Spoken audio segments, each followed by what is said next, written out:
തല മുതൽ പാദം വരെയുള്ള പല പല അസുഖങ്ങൾക്ക് ഇന്റർവെൻഷണൽ റേഡിയോളജിക്ക് ഇപ്പം കൃത്യമായ റോളുകളുണ്ട്. ന്യൂറോളജിയിൽ പറയുകയാണെങ്കിൽ അക്യൂട്ട് വരുന്ന സ്ട്രോക്ക്, തളർവാദം കൃത്യമായ സമയത്ത് ഹോസ്പിറ്റൽ ഇന്റർവെൻഷണൽ റേഡിയോളജി ഫെസിലിറ്റി ഉള്ള ഹോസ്പിറ്റലിൽ എത്തുകയാണെങ്കിൽ എവിടെയാണ് തലച്ചോറിലേക്ക് രക്തയോട്ടം ബ്ലോക്ക് ആയിട്ടുള്ളതെന്ന് കണ്ടുപിടിച്ച് മെക്കാനിക്കൽ ത്രോംബക്ടമി എന്ന ചികിത്സ ഉപയോഗിച്ചുകൊണ്ട് നമുക്ക് ആ ക്ലോട്ട് റിമൂവ് ചെയ്യാനുള്ള ചികിത്സ.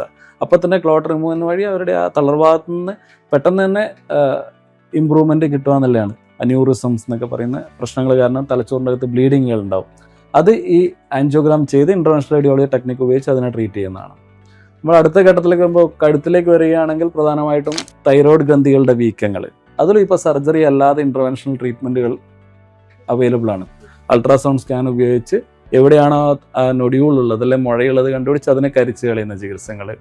ശ്വാസകോശ സംബന്ധമായ പ്രശ്നങ്ങൾ, ചില ആൾക്കാർക്ക് വിട്ടുമാറാത്ത ചുമയും രക്തം തുപ്പുന്ന അവസ്ഥകളൊക്കെ ഉണ്ടാവും. അതിന് ബ്രോങ്കിയൽ ആർട്ടറി എംബോളൈസേഷൻ എന്ന് പറയുന്ന ചികിത്സാ രീതികളുണ്ട്. ഇനി താഴോട്ട് വരുമ്പോൾ വയറ്റിലേക്ക് വരുമ്പോൾ ലിവർ, കരൾ സംബന്ധമായ അസുഖങ്ങൾ, കരളിൽ സിറോസിസ് കൊണ്ട് ബുദ്ധിമുട്ട് അനുഭവിക്കുന്ന കുറേ ആൾക്കാർ നമുക്കറിയാം.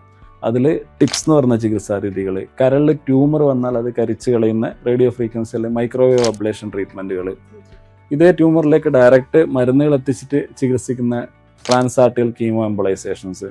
ഇങ്ങനെ ഒട്ടനവധി മേഖലകളിൽ ഇന്റർവെൻഷണൽ റേഡിയോളജിക്ക് റോളുണ്ട്.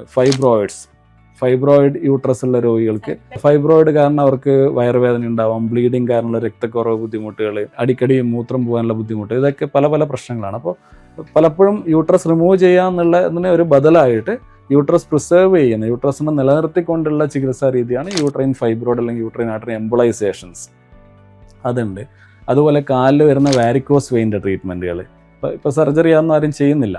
ലേസർ അബ്ലേഷൻ അല്ലെങ്കിൽ റേഡിയോ ഫ്രീക്വൻസി അബ്ലേഷനോ ഗ്ലൂ ട്രീറ്റ്മെൻറ്റുകൾ വാരിക്കോസ് വെയിന് ചെയ്യുന്നത്.